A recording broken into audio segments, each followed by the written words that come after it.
Okay, so I'm going to be reading Saul Consults a Medium.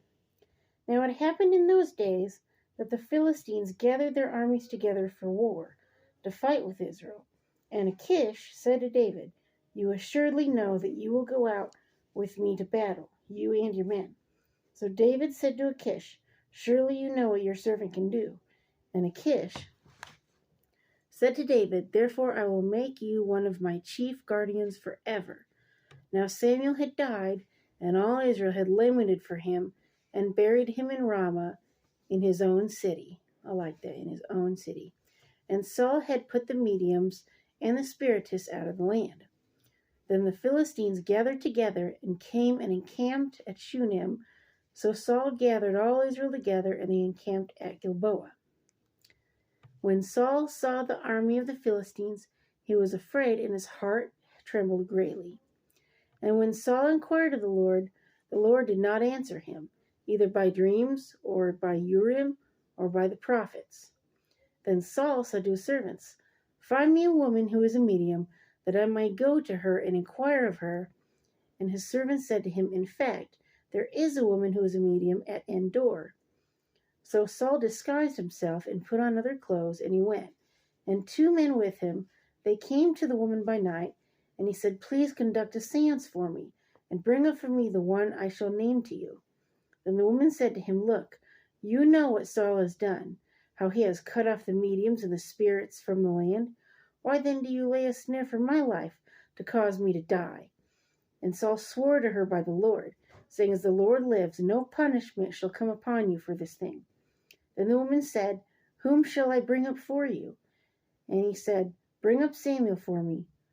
When the woman saw Samuel, she cried out with a loud voice. And the woman spoke to Saul, saying, "Why have you deceived me? For you are Saul." And the king said to her, "Do not be afraid. What did you see?" And the woman said to Saul, "I saw a spirit ascending out of the earth." So he said to her, "What is his form?" And she said, "An old man is coming up, and he is covered with a mantle." And Saul perceived that it was Samuel, and he stooped with his face to the ground and bowed down. Now Samuel said to Saul, "Why have you disturbed me by bringing me up?" And Saul answered, "I am deeply distressed, for the Philistines make war against me, and God has departed from me, and does not answer me any more, neither by prophets nor by dreams.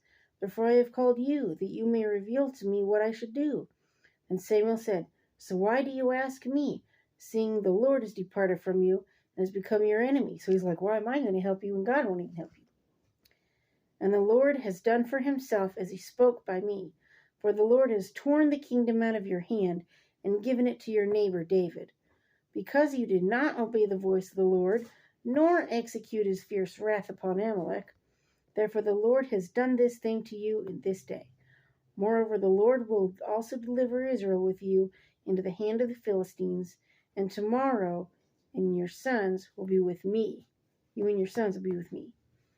The Lord will also deliver the army of Israel into the hand of the Philistines." So he's like, they're going to die. So, wow. To get a message like that, woo! Immediately Saul fell full length on the ground and was dreadfully afraid because of the words of Samuel. And there was no strength in him, for he had eaten no food all day or all night. And the woman came to Saul and saw that he was severely troubled, and said to him, "Look, your maidservant has obeyed your voice, and I have put my life in my hands and heeded the words which you spoke to me. Now therefore please heed also the voice of your maidservant, and let me set a piece of bread before you and eat, that you may have strength when you go on your way." But he refused and said, "I will not eat." So his servants, together with the woman, urged him, and he heeded their voice. Then he arose from the ground and sat on the bed.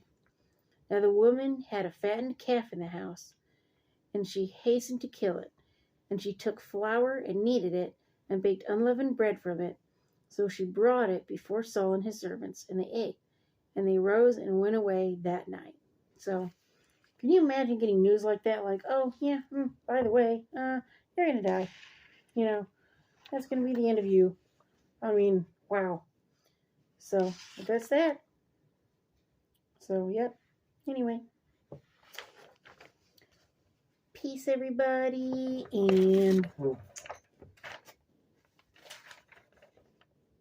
subscribe.